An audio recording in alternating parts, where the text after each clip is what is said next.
और देखिए एक बड़ी खबर है, इजराइल पर हिजब का हमला। हिजबुल्लाह के हमले भी इजराइल पर लगातार चल रहे हैं। शलोमी में ड्रोन से हिजबुल्लाह ने अटैक किया है। मिसाइल साइट से ये ड्रोन टकराया है।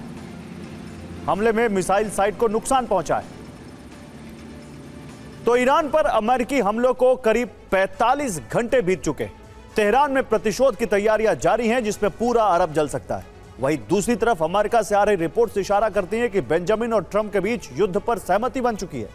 रिपोर्ट्स में दावा है कि अमेरिका ने ईरान के खिलाफ नई हिट लिस्ट तैयार कर ली है। इस लिस्ट में वो ठिकाने दर्ज हैं जिन्हें तबाह करना ईरान युद्ध में फतेह की गारंटी होगी, क्योंकि इस लिस्ट में ईरान की अंडरग्राउंड मिसाइल सिटी को डिकोड करने का फॉर्मूला छिपा है। क्या है यह फॉर्मूला और अमेरिका की नई हिट लिस्ट में कौन कौन से टारगेट शामिल हैं, इस सुपर एक्सक्लूसिव रिपोर्ट में देखिए। और अमेरिका की नई हिट लिस्ट में टॉप पर ईरान की अंडरग्राउंड मिसाइल सिटी है, जिन पर 40 दिन के युद्ध के दौरान भी हमले हुए, लेकिन अमेरिका इनका कुछ नहीं बिगाड़ सका। इस बार रणनीति कुछ अलग है। अमेरिका सिर्फ मिसाइल सिटी के एंट्री और एग्जिट गेट की पहचान कर रहा है। युद्ध के अगले चरण में इन गेट्स को तबाह किया जाएगा ताकि IRGC के जवानों का कनेक्शन अंडरग्राउंड मिसाइल सिटी से पूरी तरह कट जाए। इससे मिसाइलों को कुछ नहीं होगा, लेकिन ईरान इनका इस्तेमाल नहीं कर सकेगा। ईरान ने पहाड़ों को चीरकर मिसाइल साइलो बनाए हुए हैं। अगर बाहर से कनेक्शन कट जाता है तो अंदर मौजूद सैनिक इन साइलो से हमले कर सकते हैं। इसीलिए पहाड़ों के ऊपरी हिस्सों में छिपे साइलो की लोकेशन भी ढूंढी जा रही है, ताकि इन्हें भी तबाह किया जा सके। इस लिस्ट में ईरान के वो हथियार हैं जो अपनी लोकेशन बार बार बदलते रहते हैं, जैसे मोबाइल मिसाइल लॉन्चर। ये ऐसे ट्रक होते हैं जिन पर बैलिस्टिक या क्रूज मिसाइलें लोड होती हैं। ये रात के अंधेरे में सुरंगों से बाहर आते हैं, छिपकर मिसाइल लॉन्च करते हैं और हमले के बाद तुरंत किसी दूसरी सुरंग या सुरक्षित जगह में छिप जाते हैं। ये इसी तरह हमले के बाद अपनी लोकेशन बदलते हैं ताकि दुश्मन उन्हें तबाह ना कर सके। अमेरिका की लिस्ट में ईरान के चलते फिरते ड्रोन कमांड सेंटर भी हैं। ये ड्रोन सेंटर ट्रकों में बनाए गए। इनके पीछे लगे कंटेनर में ईरान अपने ड्रोन छिपाता है। इसमें शाहिद से लेकर छोटे अटैक ड्रोन भी शामिल होते हैं। ये चलते फिरते कहीं भी किसी भी लोकेशन से हमला करने में सक्षम है। यही वजह है कि इन्हें सैटेलाइट से भी ट्रैक करना मुश्किल होता है, क्योंकि ये देखने में एक सामान्य ट्रक की तरह नजर आते हैं। अमेरिका डील में सबसे बड़ा रोड़ा IRGC को मानता है। IRGC के टॉप कमांडर्स की ताकत उनके वॉर कमांडर्स हैं। यही युद्ध की असली रणनीति तैयार करते हैं। अमेरिका इन कमांडर्स की पहचान कर रहा है। दावा है कि ये कमांडर सीक्रेट बंकरों में छिपे रहते हैं या फिर लगातार अपनी लोकेशन बदलते हैं, ताकि अमेरिका इनकी पहचान कर भी ले तब भी लोकेशन ढूंढ नहीं सके। तो एक तरफ अमेरिका की हिट लिस्ट तैयार है, तो वहीं दूसरी तरफ हमले की तैयारियां भी तेज हो गई हैं। मीडिया रिपोर्ट्स में दावा है इजरायली एयरबेस ही नहीं, अमेरिकी वायुसेना एयरपोर्ट का इस्तेमाल भी कर रही है, जिसकी वजह से नागरिक एयरपोर्ट पर दबाव बढ़ रहा है। यहाँ अमेरिका के फाइटर जेट रिफ्यूलिंग एयरक्राफ्ट मौजूद हैं, जो बताता है कि अमेरिकी वायुसेना की कितनी बड़ी तैनाती इस वक्त इजरायल में है। इन फाइटर जेट्स और रिफ्यूलिंग एयरक्राफ्ट की संख्या पहले से कई गुना बढ़ चुकी है, जिससे नागरिक उड़ानें प्रभावित हो रही हैं। इजरायल से करीब 4100 किलोमीटर दूर जर्मनी में मौजूद रमसाटाइन एयरबेस पर भी इस वक्त जबरदस्त हलचल है। सैटेलाइट तस्वीरों से पुष्टि होती है कि यहां अमेरिका के 14 से ज्यादा रिफ्यूलिंग एयरक्राफ्ट मौजूद हैं, जिनका इस्तेमाल अमेरिका से अरब आने वाले फाइटर जेट्स की रिफ्यूलिंग के लिए किया जाएगा। इन सभी तैयारियों को ईरान युद्ध से जोड़कर देखा जा रहा है। समस्या चाहे कोई भी हो, हमारे पास हवाई समाधान है। बॉम्बर से लेकर लड़ाकू विमान, एयर स्पेस पर वर्चस्व की गारंटी है। हमारे पास दुनिया में कहीं भी कभी भी किसी भी खतरे को कुचलने की बेजोड़ क्षमता है। तो क्या हॉर्मुज स्ट्रेट महायुद्ध का एपीसेंटर बनने वाला है? यह सवाल इसलिए क्योंकि हॉर्मुज के आसपास एक बार फिर तनाव बढ़ गया है। एक तरफ मस्कट तट के पास एक कमर्शियल तेल टैंकर पर हुए रहस्यमय धमाके ने अरब देशों की सांसें अटका दी।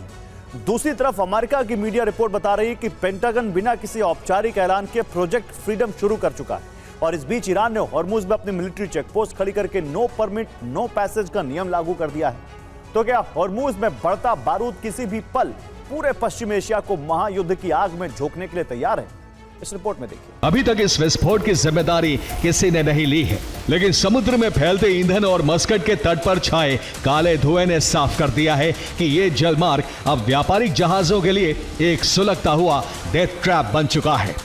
कूटनीतिक गलियारों में इस बात की पूरी आशंका जताई जा रही है कि यह हमला हॉर्मुज में अमेरिकी दखल के बाद ईरान की एक सोची समझी और बेहद आक्रामक जवाबी कार्रवाई का हिस्सा है। इस घटना ने साफ कर दिया है कि युद्ध विराम की कागजी उम्मीदें टूट चुकी हैं और दुनिया एक निश्चित विश्व युद्ध के मुहाने पर खड़ी है।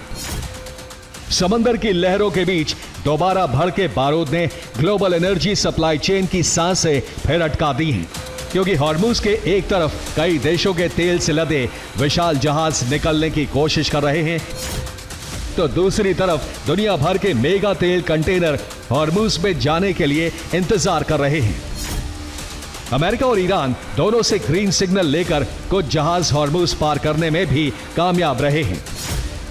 ऐसे में एक बार फिर तेल टैंकर में हुआ विस्फोट हॉर्मुज को एक बहुत बड़े युद्ध का एपिसेंटर बना सकता है। तो हॉर्मुज स्ट्रेट में ईरान अपना नियंत्रण ही बढ़ाता जा रहा है।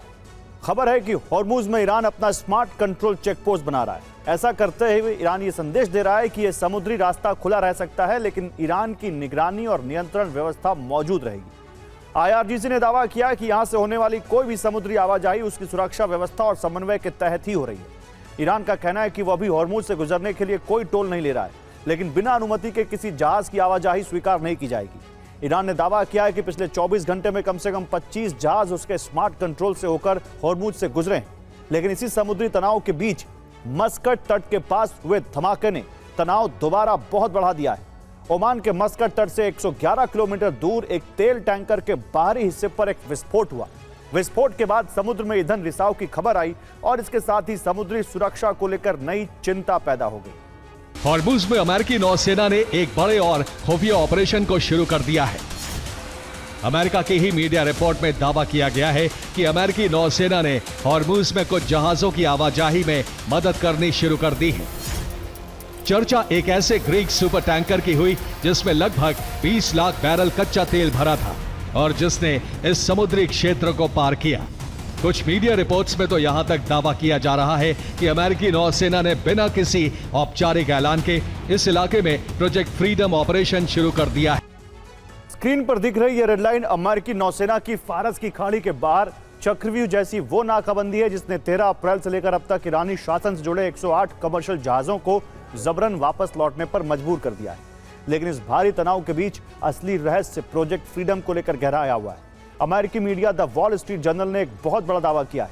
उनके मुताबिक अमेरिकी नौसेना ने इस बंद पड़े जलमार्ग से 20 लाख बैरल कच्चे तेल से लदे एक ग्रीक सुपर टैंकर को अपने युद्धपोतों के कड़े सुरक्षा के घेरे में लेकर बाहर निकाल दिया है।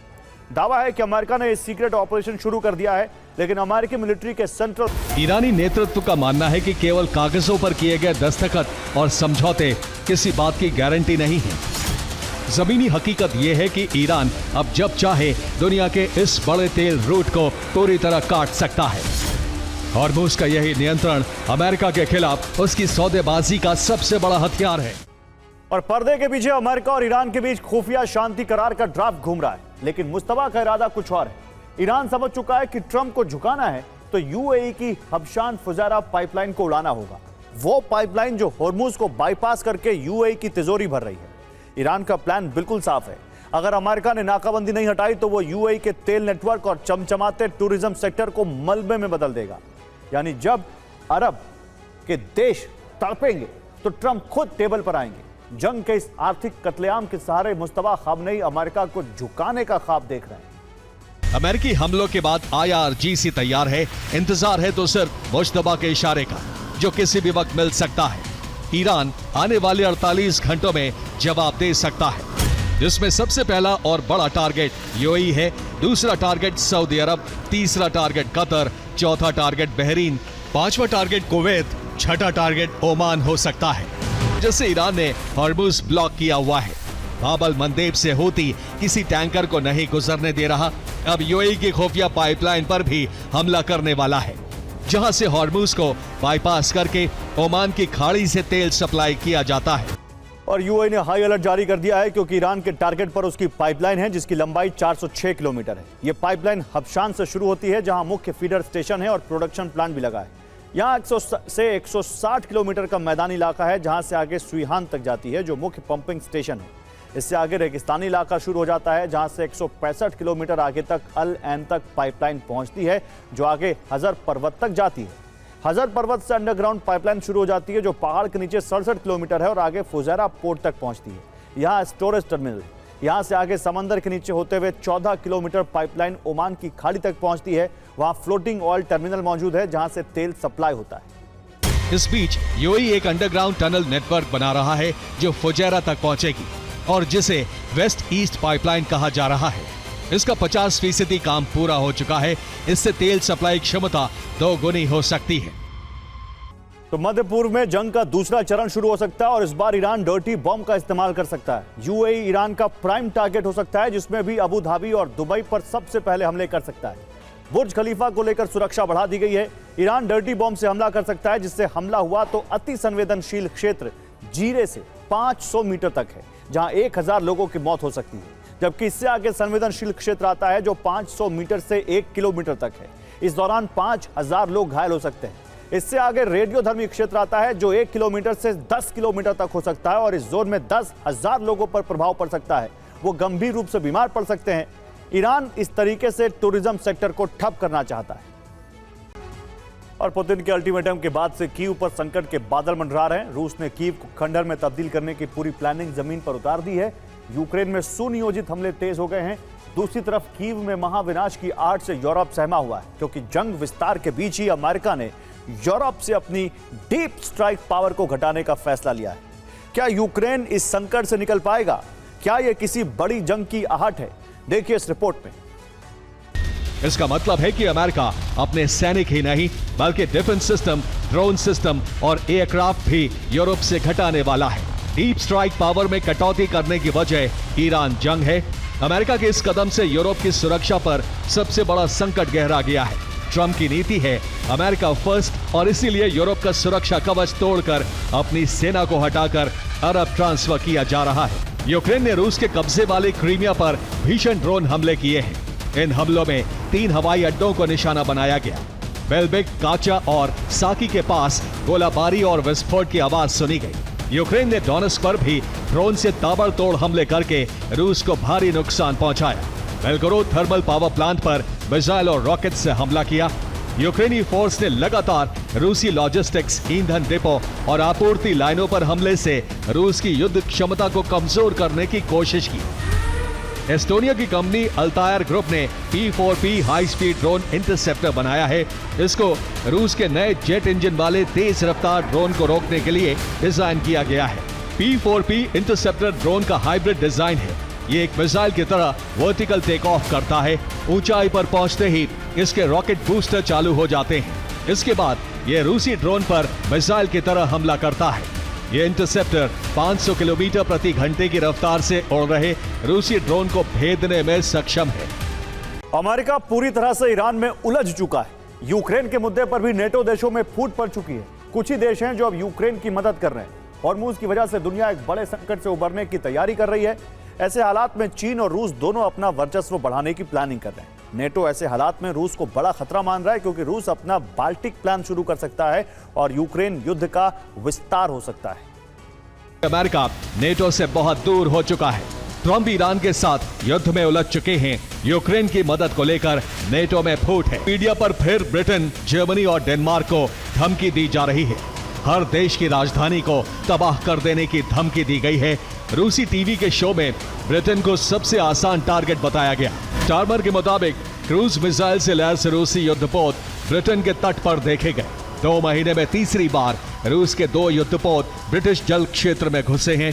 ब्रिटेन इसे रूस की उकसाने वाली रणनीति का हिस्सा मान रहा है। नेटो एक नई कमांड संरचना को लागू कर रहा है। लात्विया और एस्टोनिया की सुरक्षा पर विशेष ध्यान है। दोनों देशों के लिए जर्मन और डच सैनिकों की टुकड़ी रहेगी। इस वक्त पोलैंड में एक मुख्यालय बनाया गया है। जंग होने पर पोलैंड से सैनिकों की तैनाती की जाएगी। लेकिन अब जर्मनी में एक खास कमांड सेंटर बनेगा। जर्मनी, नीदरलैंड्स अब ज्वाइंट फोर्स बनाएंगे। बाल्टिक कोर के लिए जर्मनी बेस बनाया जाएगा। 40 से 60 हजार सैनिक हर वक्त तैनात रहेंगे। इजरायल ने दक्षिण लेबनान में अपना जमीनी ऑपरेशन और तेज कर दिया है। आईडीएफ ने दावा किया है कि अब तक हजारों हिजबुल्लाह लड़ाके मारे जा चुके हैं, लेकिन दूसरी तरफ हिजब के ड्रोन ऑपरेटर आईडीएफ के लिए नई चुनौती बनते दिख रहे हैं। लितानी नदी से लेकर बेका घाटी तक बारूद बरस रहा है और शहर खाली कराए जा रहे हैं। इजरायल का दावा है कि ऑपरेशन लायंस रोर के तहत अब तक 2500 हिजबुल्लाह लड़ाकों को मारा जा चुका है। इसमें से 700 तो सिर्फ सीजफायर की अवधि के दौरान मारे गए, लेकिन इस जिद में पूरा दक्षिणी लेबनान सुलग उठा है। आईडीएफ ने लेबनान के तुरान, देर कानून और बुर्ज रहल जैसे शहरों को खाली करने की चेतावनी दी है। यहाँ तक कि पीका घाटी के कारून बांध के पास हुई बमबारी से पूरे इलाके में विनाशकारी बाढ़ का खतरा पैदा हो गया है। इससे ठीक 11 दिन पहले यानी 15 मई को इजराइल ने हमास के कमांडर अल दीन अल हदाद को ढेर किया था और अब हमास नया कमांडर चुनता उससे पहले ही इजराइल ने मोहम्मद औदा का काम तमाम कर दिया। इतना ही नहीं, गाजा के नीचे जो मौत का रास्ता हमास ने सालों में बनाया था, उस 7 मील लंबी सुरंग के नेटवर्क को आईडीएफ के इंजीनियरों ने डायनामाइट से उड़ा दिया है। अमेरिका ईरान के बीच कोई एमओयू नहीं है, ये अमेरिका ने कहा है। ईरान ने एक एमओयू का दावा किया था, हॉर्मुज नाकाबंदी पर समाधान का दावा किया गया था ईरान की स्टेट टीवी की तरफ से, लेकिन अमेरिका ने इस दावे को खारिज करते हुए कहा है कि अमेरिका और ईरान के बीच कोई एमओयू हुआ ही नहीं है।